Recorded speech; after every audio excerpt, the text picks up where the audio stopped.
It's been going on for an hour. November 14th, 2025. It was just past midnight local time. Everything appeared normal in the Novorossiysk Gulf. For the Russian soldiers on guard duty along the shore, it was an ordinary night. But within seconds, they would encounter Neptune missiles armed with hundreds of kilograms of explosives. These were no ordinary missiles. They were land-based, with a range of 1,000 kilometers and reinforced with heavy explosive payloads. But for Ukraine, this was still an almost impossible task, because the port of Novorossiysk was the most heavily guarded area after Moscow. This was not an ordinary seaport. It was Russia's largest port. It was bigger than St. Petersburg or Murmansk. A multi-layered air defense system supported by Pantsir and Tor systems, a total of 12 S-400 launchers stood over Novorossiysk like an invisible dome.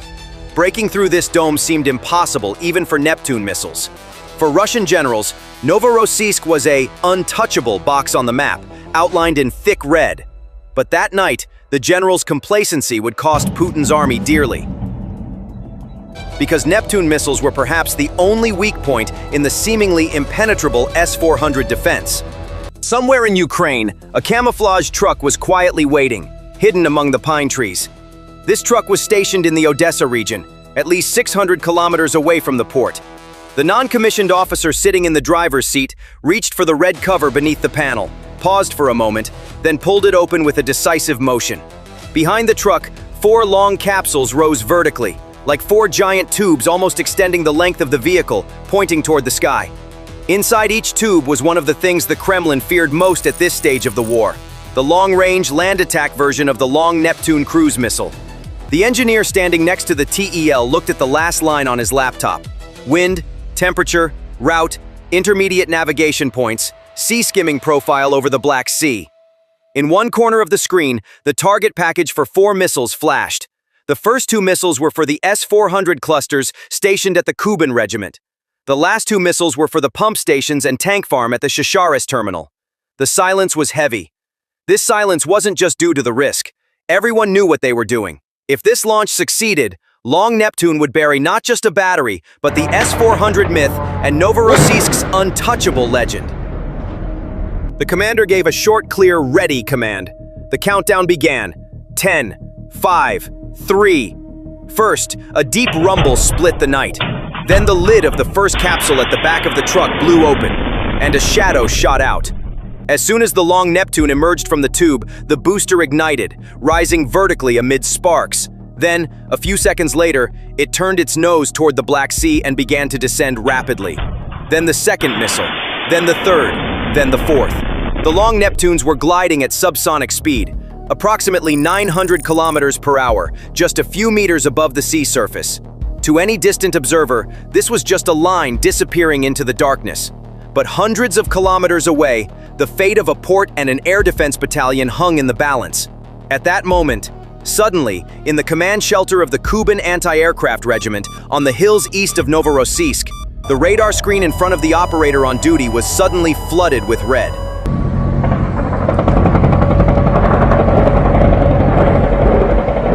Until just moments before, the screen had shown only civilian traffic and a few routine tracks gliding slowly over the Black Sea. Then, without warning, dozens, then hundreds of small target dots suddenly appeared. The sector sounded the alarm. The targets were at different altitudes, coming from different directions, flowing directly over Novorossiysk.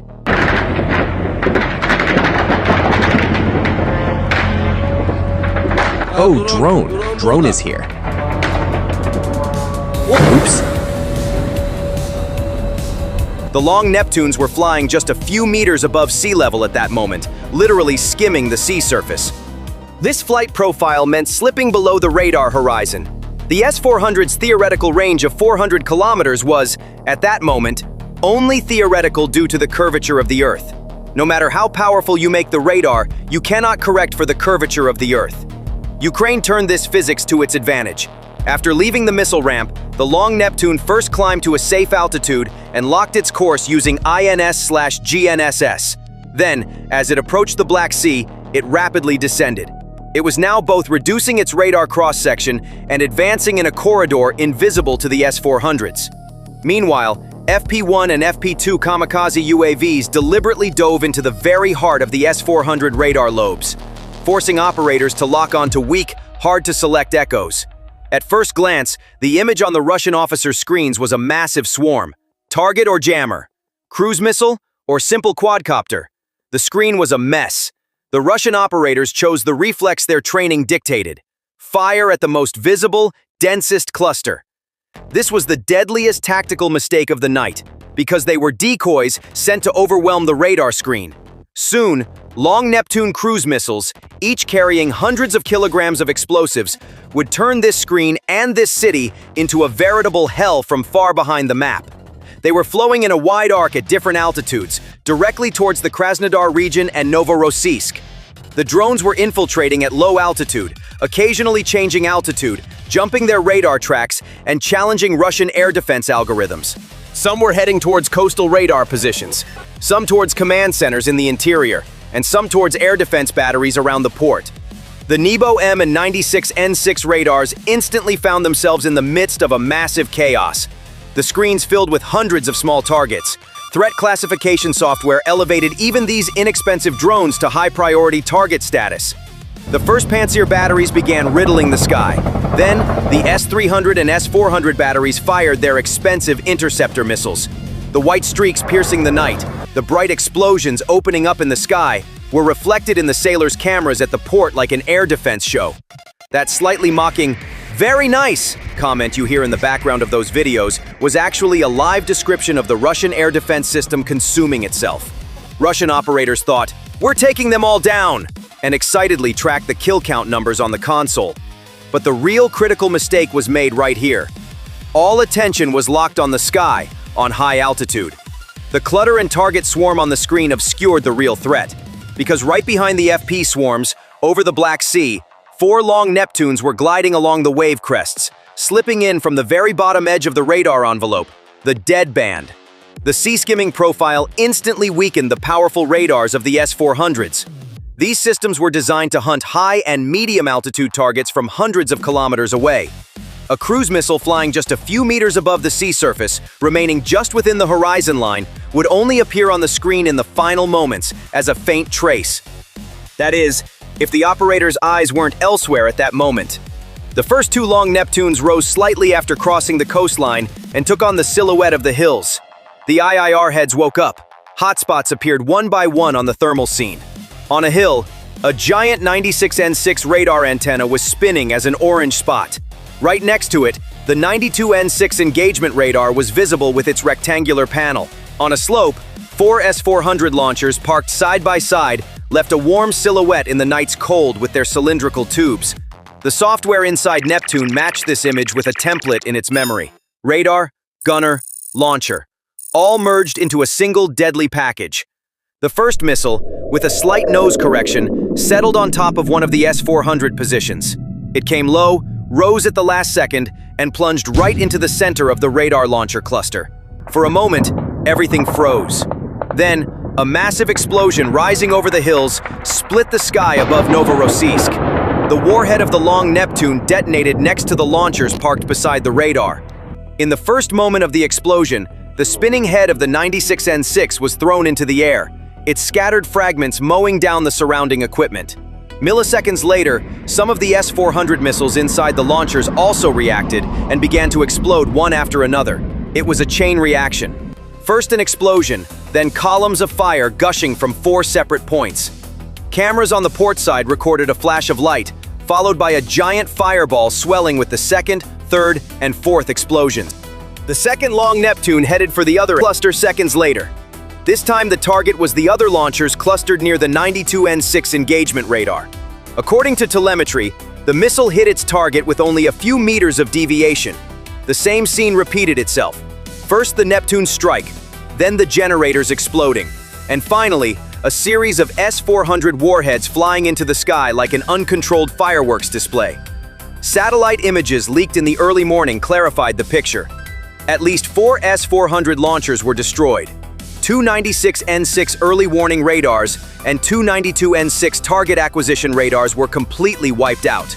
The remaining 8 launchers were still on the field, but they were now nothing more than blind and deaf shells, unaware of what or how to strike.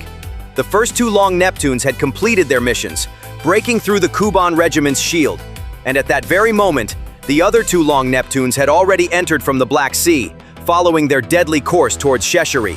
There was no longer any serious threat in the sky for them. The S-400s were burning. The Pantsers and short-range systems were still struggling with the FP-1 and FP-2 swarms, locking onto the wrong targets, losing their firing discipline. The third Long Neptune was still skimming the sea surface when it reached Novorossiysk. This time, the IIR head scanned the hotspots on the coast, not the hills. The tank area of the Sheshari's oil terminal glowed as huge round hotspots in night vision. The rectangular buildings housing the pumping stations right next to it gave off a denser, sharper heat signature. The missile locked onto the pumping station.